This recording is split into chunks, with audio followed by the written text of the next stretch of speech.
আমরা খুবই ভয়ে ছিলাম যে এই অনিশ্চয়তার মধ্যে আমাদের সিনেমাটা আসলে আমরা সেন্সর পাবো কিনা। নয় মানুষের শুটিং এর এক্সপেরিয়েন্স আমার যে পরিমাণে ভয়াবহ, আমার এই 13-14 বছরের ক্যারিয়ারে কোনো ছবি, কোনো ভিজুয়াল প্রোডাকশন শুটিং করতে যে এত সাফার করতে হয়নি।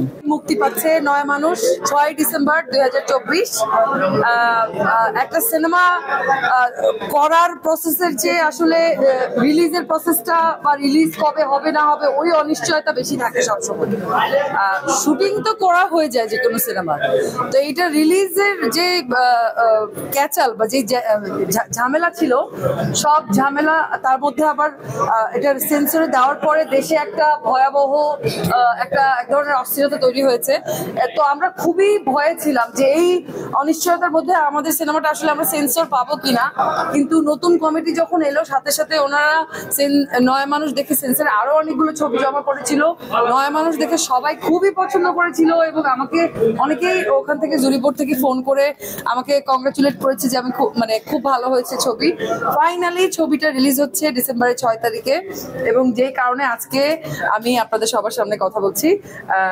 তো এটা এক ধরনের, আমি জানি না এটা খুব বেশি শোনাবে হয়তো, অনেকদিন পর একটা ছবিতে কাজ করা, এত সিগনিফিকেন্ট একটা চরিত্রে আমি অনেক ইমোশনাল এই ছবিটা নিয়ে, কারণ ছবিটার সাথে এত বেশি অ্যাটাচ হয়ে গেছি, ছবিটা শুটিং থেকে শুরু করে আজকে রিলিজ পর্যন্ত, এবং অ্যাটাচ হতে হয়েছে কারণ আমাদের যিনি পরিচালক সোহেল রানা বয়াতি, উনি আষ্টে পৃষ্ঠে একদম, আমরা যারা টেকনিক্যাল ক্রু থেকে শুরু করে আর্টিস্ট, প্রত্যেকটা আর্টিস্টের সাথে এক ধরনের অল জার্নিতে ও কানেক্টেড ছিল, এবং আমরা খুবই ইমোশনালি কানেক্টেড এই সিনেমাটা নিয়ে, এবং খুবই আশার কথা যে সিনেমাটা ফাইনালি রিলিজ হচ্ছে, এবং এই সময়ে একটু স্বস্তির নিঃশ্বাস ফেলবে মানুষ সিনেমাটা দেখে, এক ধরনের ওই স্বস্তিটা ফিল হবে। সিনেমা নিয়ে তো স্ট্রাগল করতেই হয়েছে, আমরা শীতরাঙের কবলে পড়েছি, প্রাকৃতিক দুর্যোগের কবলে পড়েছি, আমরা সেটে ওই দুর্গম এলাকায়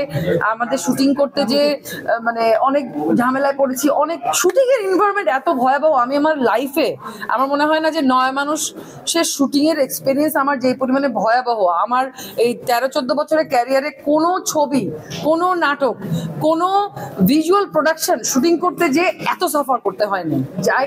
জায়গাটা যেখানে শুটিং স্পটটা, লোকেশনটা ছিল আমাদের খুবই দুর্গম এলাকায়, একটা চরে, মতলবের কানদীর চর, যেখানে এখনো বোধহয় ইলেকট্রিসিটিও নাই, এতদিনে মনে হয় চলে আসছে।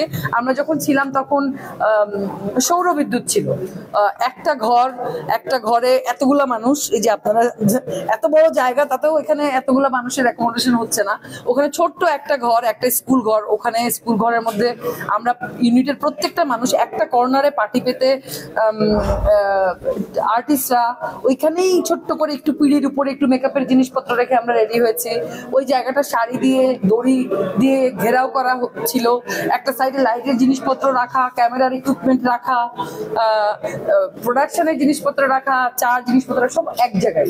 ওই লোকেশনটা চুজ করার কারণ হচ্ছে এইটা ওইরকম একটা লোকেশনের গল্প, এবং আমরা না লোকেশনটা একদম রয় পেয়ে গিয়েছিলাম লাকিলি। এটা অল ক্রেডিটস গোজ টু বয়াতি। ও কিভাবে এই চটটা ম্যানেজ করলো পুরো চটটা শুটিং এর জন্য, এটা আমি জানি না, এটা ওর, আমার মনে হয় এক ধরনের ওরই ক্যাপাবিলিটি। সংবাদ, ফিচার ও অনুষ্ঠানের জন্য ভিজিট করুন সংবাদ প্রকাশের ওয়েবসাইট এবং যুক্ত থাকুন ফেসবুক পেজ ও ইউটিউব চ্যানেলের সঙ্গে।